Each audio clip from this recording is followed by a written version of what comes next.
வள்ளி, ஆ என்னாச்சு? ஏன் இப்படி பாக்குற? ஒண்ணு இல்லண்ணா, நீ சாப்பிடு.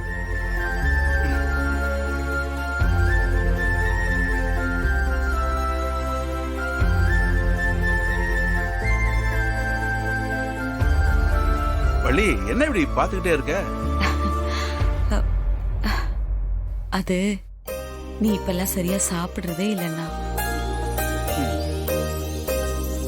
பசங்களுக்கெல்லாம் கல்யாணம் ஆயிடுச்சு, நல்லபடியா இருப்போம்னு நினைச்சா இந்த வீட்ல ஒண்ணு மாத்தி ஒண்ணு ஏதோ ஒரு பிரச்சனை வந்துகிட்டே இருக்கு.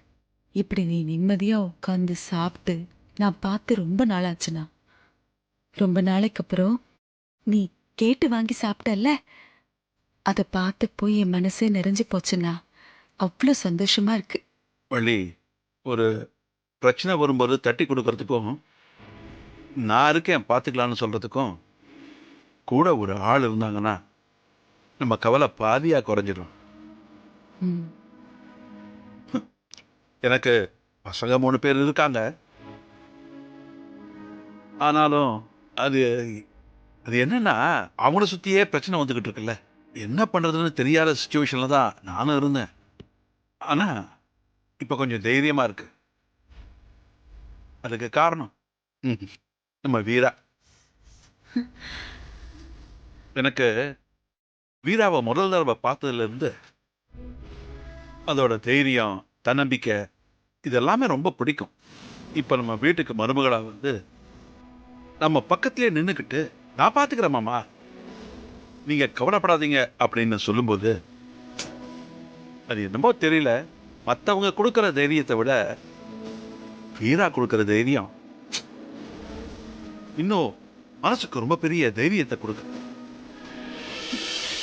அந்த பொண்ணு நம்ம வீட்டுக்கு மருமகளா வரணும்னு தான் இவ்வளோ பிரச்சனை நடந்திருக்கோன்னு இப்ப தோணுது.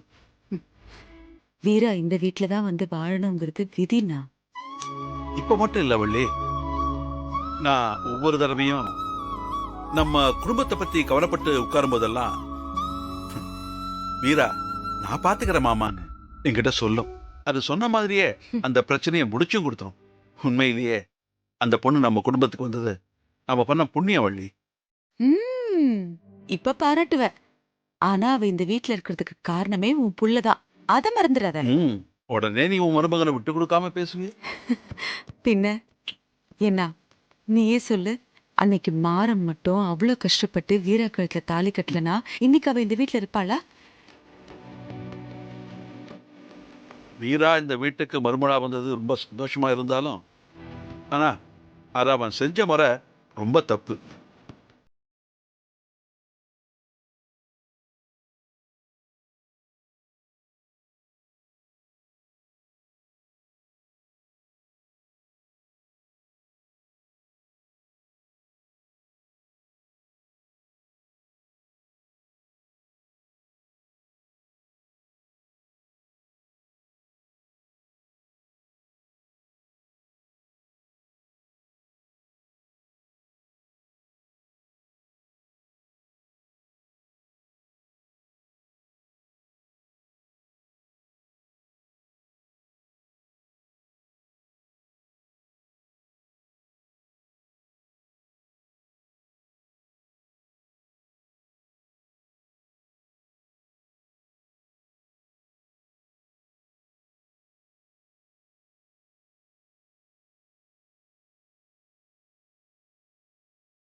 ஆ